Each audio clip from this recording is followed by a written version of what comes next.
il est revenu aux centrales et confédérations syndicales du Bénin que le gouvernement a saisi l'Assemblée nationale d'un projet de loi portant loi organique sur le Conseil économique et social et que le dit loi a suivi le processus législatif au point d'être programmé parmi les dossiers à l'ordre du jour de la séance plénière de ce mercredi 19 juin 2024. Elle rappelle qu'à l'instar des institutions similaires du monde entier, le Conseil économique et social du Bénin est une institution constitutionnelle réunissant les corps économiques et sociaux. En tant que tel, il constitue un outil d'accompagnement des pouvoirs publics aux fins d'une gouvernance intégrant l'intérêt général. Or, de sources concordantes et bien introduites, le dit projet de loi, ainsi que le texte proposé à l'adoption par la Commission des lois, exclut aussi bien les organisations syndicales des travailleurs que les animateurs des espaces communautaires et d'autres corps sociaux dont l'expertise est indispensable à la qualité des avis et conseils de ce précieux instrument d'aide à la décision. Les secrétaires généraux des centrales et confédérations syndicales du Bénin s'indignent et alertent l'opinion publique nationale et internationale de cette énième forfaiture contre les organisations syndicales des travailleurs et le peuple après la dissolution du Conseil national du dialogue social, l'exclusion des représentants des syndicats des conseils d'administration des organismes publics et parapublics, la fusion et ou la suppression de plusieurs organes du dialogue social.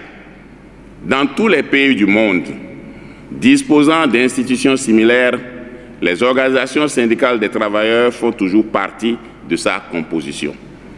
Dans tous les pays de l'UEMOA, les organisations syndicales des travailleurs sont membres du Conseil économique et social.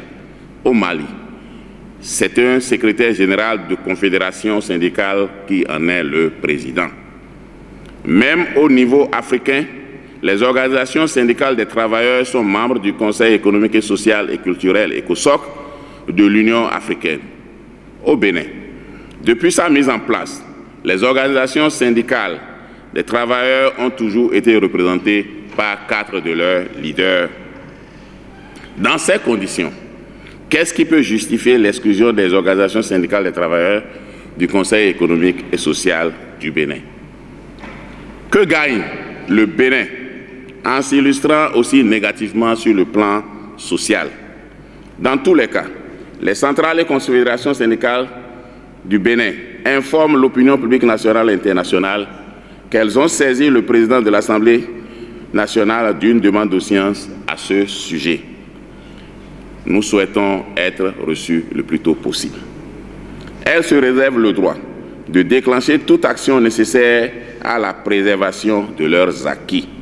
En tout état de cause, elles appellent l'ensemble des députés à restaurer l'essence du Conseil économique et social en réintégrant non seulement les organisations syndicales des travailleurs, mais aussi les autres corps sociaux abusivement exclus avant tout vote.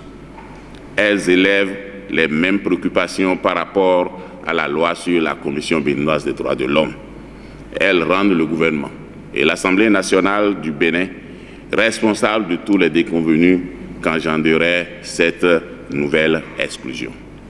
Fait à Cotonou, le 19 juin 2024, ont signé pour le NSTB Apollinaire Afewe, la CGTB Moudassirou Bachabi, pour la COSI Bénin Kodjo Klein, la CSA Bénin Anselma Moussou, pour la CSTB Naini Kassa Mampo, pour la CSTD Athanase Moussou, pour la CEPIB Clarisse Nyaoui et pour la CESUB Laurent Capo Bessé.